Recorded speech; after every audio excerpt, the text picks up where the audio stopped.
Hey gang, welcome back. I know I haven't done this in a day or two, which is my fault. I'm not gonna blame it on nobody because it's nobody else's fault.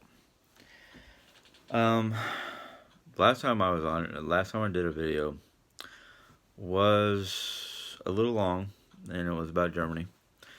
So if this gets too long, I'll try to cut it down. Yeah. Um, geez, where to start? I guess I'll just start from after Germany. Um, yeah, after Germany, about the summer of '82, or not summer, excuse me, the winter of '82. Mom and I came back from Germany before Dad. He had to finish up some paperwork or something like that before he could come back to the States. But we got to come back and spend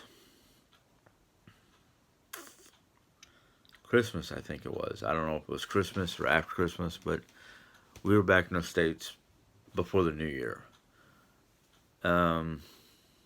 When Dad finally got back from Germany, we all met up in St. Louis, where my grandmother was still there, alive, basically. We went to, well, his final destination was Phoenix, Arizona, where he retired in '84. So we got to Phoenix January of '83. And of course, when we got back to the States, because of the difference in the military on base schooling compared to the standard mainstream schooling system, I got held back another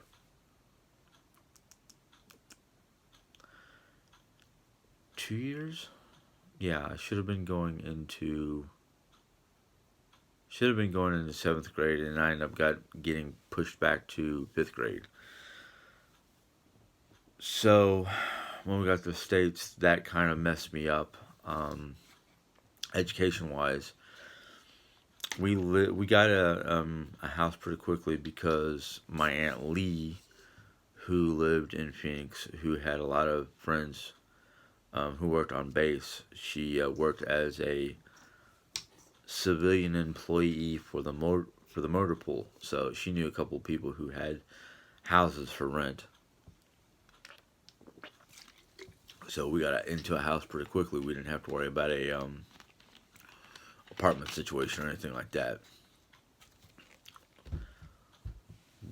When my father retired from the Air Force, he started working for McDonnell Douglas or Hughes Helicopters, depending on what year or what name they were using at the time. But he got in a job after retiring from the military as a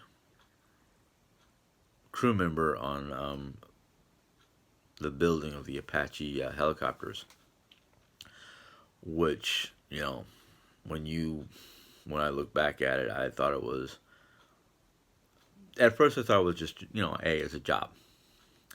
But when you get the chance to go in on Family Day and see the production lines of the Apache from start to finish, from its empty shell to its fully put together, functioning helicopter, it's pretty great. It's pretty interesting. And got to sit in the cockpit and the whole 9 yards, and that was his last job, basically. During the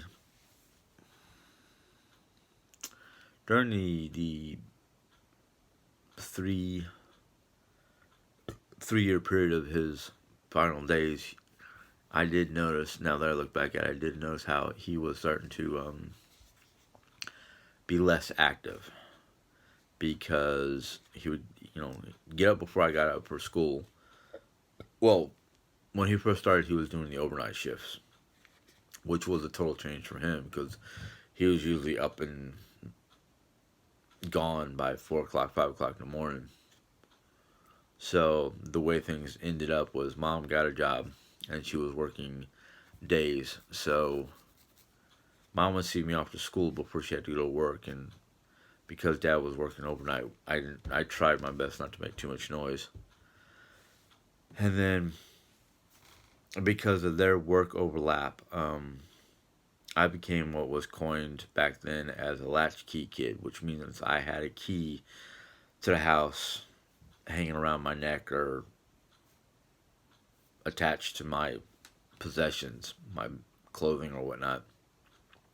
So I had to let myself in and then wait for mom to get home.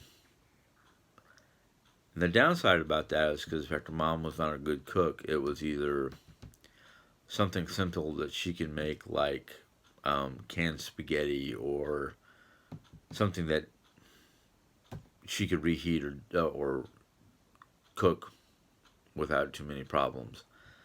Um, we had moved from one part of Phoenix to another part. We had literally moved from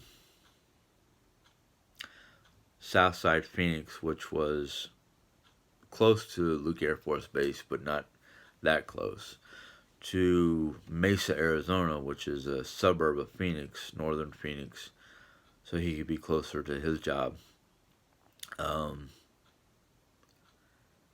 it was kind of a minor inconvenience for mom because where she worked as a medical transcriptionist was not that close to the house, or that close to Mesa, I should say. We Mesa was an interesting place because it was the house we got was a new suburb, new subdivision, so to speak. So my parents got to pick the floor plan for the house, which was a single story with a vaulted ceiling for the main part of the house and a cathedral ceiling for the dining area, which was it was a nice house. Of course, my dad when we moved into the house joked because the address, I don't remember the street address, but I remember the house address was 6660 660 or 6660, excuse me, which my dad laughed about because like, oh great, we get to live in the devil's house. Um,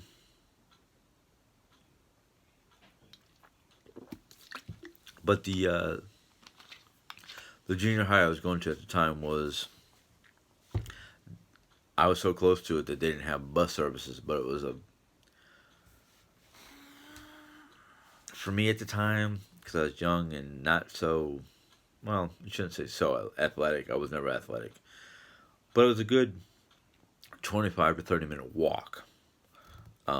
In Arizona, that could be felt like an hour because of especially when it got hot or rainy.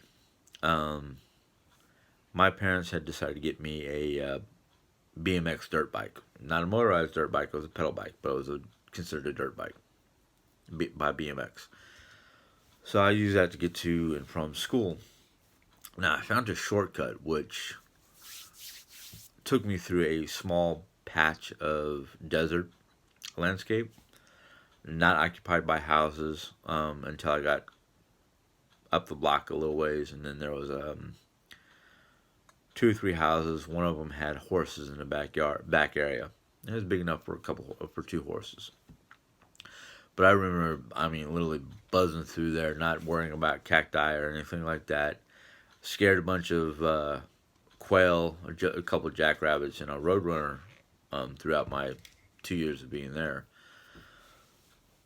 But I remember one time riding through there. It was Saturday. I was just riding my bike around in the neighborhood and whatnot. And I decided to go up to the horses because I remember horses from Germany. Now the difference between the horses there and the horses in Germany was the horses had a bigger area. They did not have like a blindfold of sorts over their eyes so they wouldn't get startled by people like me riding their bikes in the area. Well, one thing I didn't notice is on this horse paddock, I guess you'd call it, was this nice thin wire. Electrified fence, basically. I didn't know what electrified fences were, and I didn't think anybody would use them on animals. I thought electrified fences were for prisons or military installations that people should not be getting into, that kind of thing.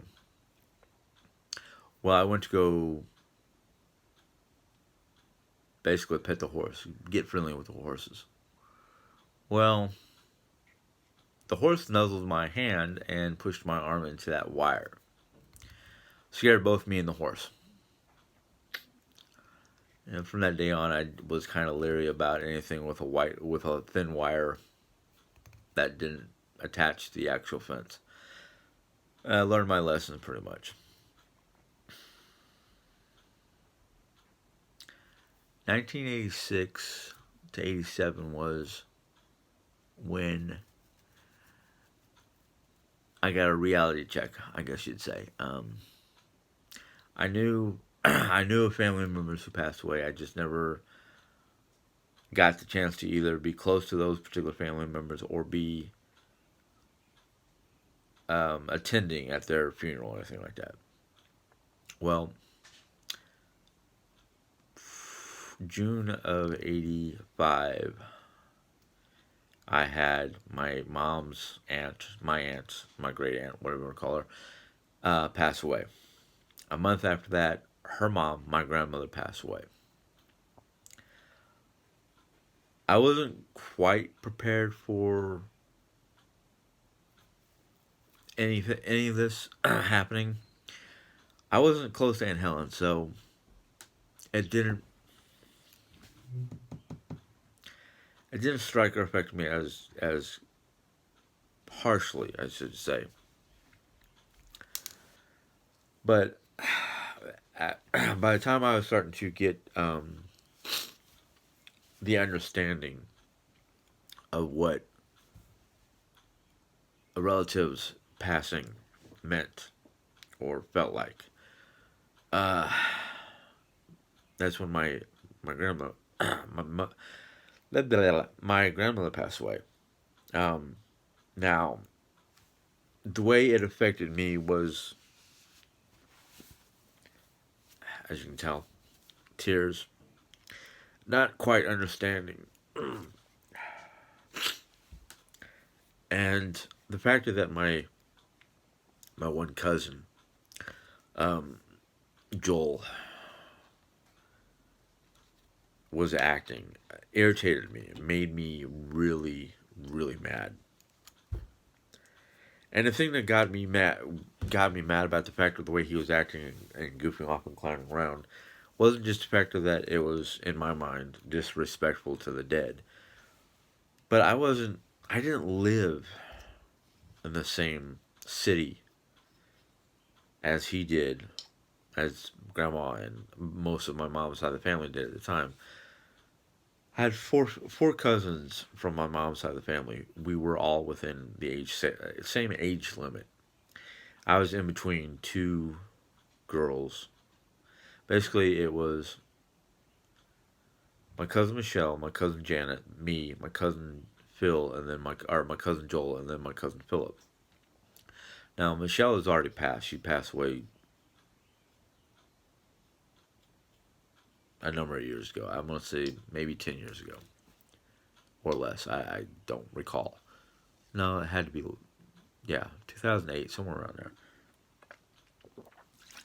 But anyhow, I was upset because they were clowning around and goofing off. And basically, this was happening not in a home, their family's home, but it was in the funeral parlor. I had already been instilled by my father a lot of ethics, I guess. Ethics, morals, whatever. And I considered what they were doing wrong, and I got mad at them, and of course yelled at them. Well, after Grandma passed away, I got the chance to go to Ohio to see my cousin Michelle, who did not come to the funeral, and I had not seen her in years since we went to Germany, basically since 80, 79, 80. So it had been a good 5 or so years since I've seen her. And when we left for Germany, they were all living in St. Louis. Well, my uncle Dave had gotten a job in Ohio, so that's where they moved to. So I went to Ohio. Now it was agreed by my parents and my family, and even members not of my mom's side of the family, members of his side, to basically visit during the summertime. Well, see, Grandma passed in June.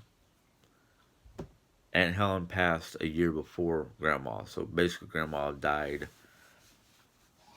a good year to the day of Aunt Helen.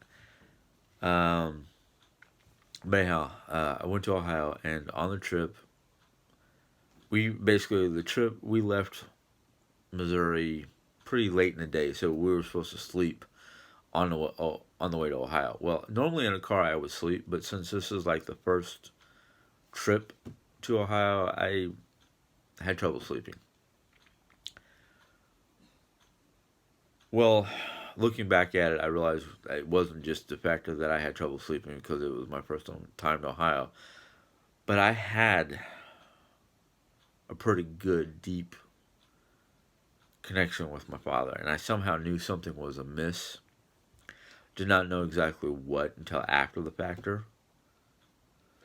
Well, while I was in Ohio, I was having issues. Um, just weird feelings that I did not fully understand what they were at the time. But while I was there, mom called. Now, mom called to explain that dad got sick on the way home. Um, did not know the severity of the issue, just the fact that she wouldn't give details. Just the fact that he got sick and had to get rushed to the Veterans Hospital. I basically said, okay, fine, just keep us posted. Let us know what's going on. I took a flight with my cousin Joel back to St. Louis to visit family in Missouri. We were living in Phoenix at the time still. I got another call while in St. Louis, and this time, this by this time it was like the third or fourth call within about a week and a half, 2 weeks time. Well, this time it was severe, and it was suggested that I come home. It was already asked once or twice before if I wanted to come home or not, and by what I was told, it sounded like he would recover. So I said, no, no, just keep me, let me know, let us know what's going on. Being a teenager and having weird feelings and just not understanding what they were made things a little bit more difficult, and I didn't want to bring my personal issues to the forefront of what was going on. Well, that night that I got on an emergency flight home from St. Louis, uh, it was bad. I Mom took me to the hospital to see Dad. We had to wait outside because they were removing the tubes that he was basically keeping his breathing under control and giving him ice cubes. I could not go in the room. I took one look into that room and just freaked out.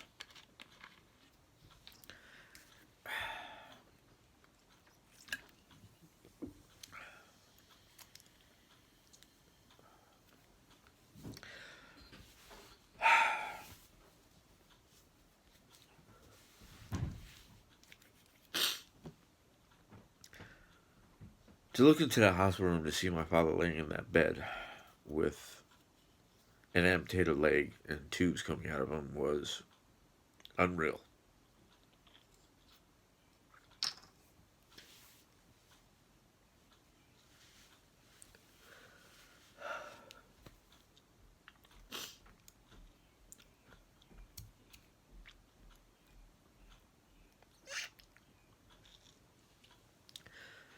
to see the man that I knew reduced to a bedridden amputee was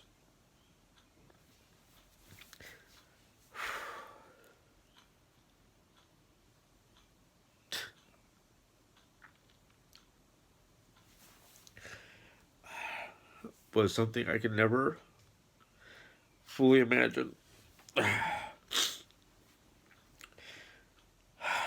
The man that I knew who would not complain about a single pain, would not complain about his health issues, would not let people see him break down,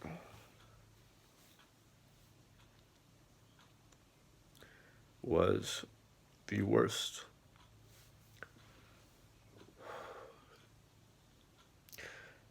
The worst thing I can imagine.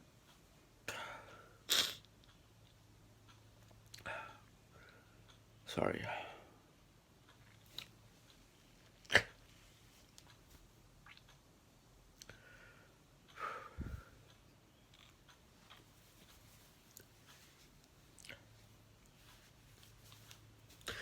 I can't say that I was opposite of him at the time because I was almost the same. I could sit there and bear my hand being closed in a car door without screaming out in agony, practically break my nose, fall out of trees, fall out of high places, and come out of it with barely a scratch, let alone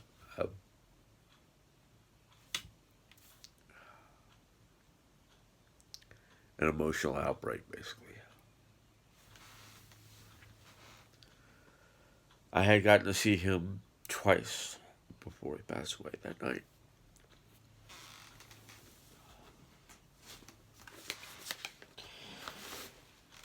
The final conclusion of what happened from the doctors, excuse me, was the fact that his diabetes, which I didn't even know he had at the time, because one, he kept that from me. I think both my parents kept that from me. And two, what he could have survived for quite a longer period of time is because of the fact that he didn't listen to his doctors. Well, not just the fact that he didn't listen to his doctors, his wife and child were very picky eaters. What I know now compared to what I knew then is the fact that I wasn't a picky eater. He might still be around. Might. Don't know. See, my father's side of the family have suffered from all kinds of what they call bloodborne uh, illnesses, diabetes, high blood pressure. My aunt Helen, who happened to pass away, his sister, final living member of his brothers and sisters and parents, passed away Thanksgiving of that year after he died. And they say the reason why she passed, or why she let go, basically, was of what happened to my father.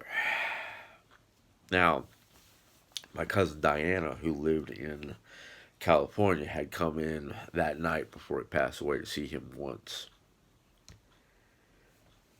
His funeral was one of the more interesting funerals I've ever seen because literally we had gotten a hold of friends and people he knew from the military, which was surprising.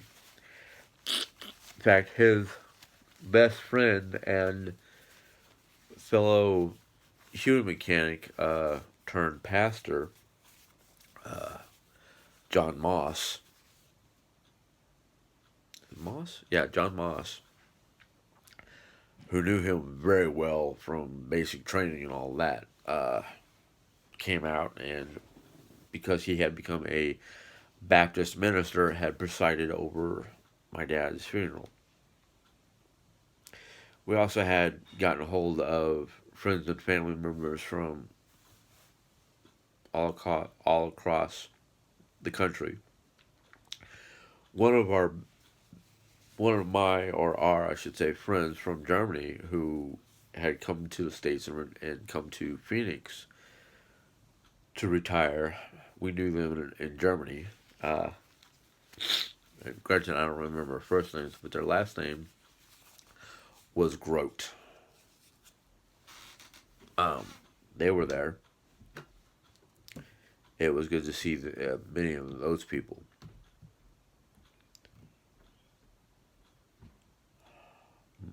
I took it pretty hard. I started, since it was just me and mom, I started dropping. I basically playing hooky. Didn't want to go to school, didn't want to deal with people, didn't want to deal with anything. I had also gotten a lot of mixed messages that, looking back at it, I realized that they weren't trying to be literal. They were trying to be, not, yeah. They were trying to uplift my spirits and whatnot. But yeah, that was very traumatic, and even to this day, it still affects me.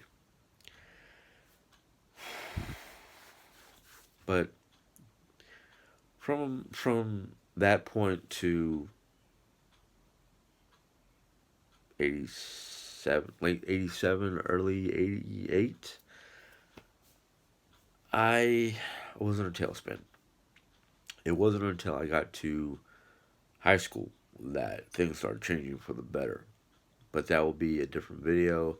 This one has already gone on a little too long, so I'm going to sign off. Next time I come back on for more personal videos, uh, we'll talk about my high school days. Anyhow, sorry for the emotions. If you like this video, give it a thumbs up. If you want to hear more, hit that bell and you'll get a notification when I come back on. Any comments, questions, or queries, go ahead and put them in the comments section. I will try to address those when I can. Until then, have a good evening. Bye.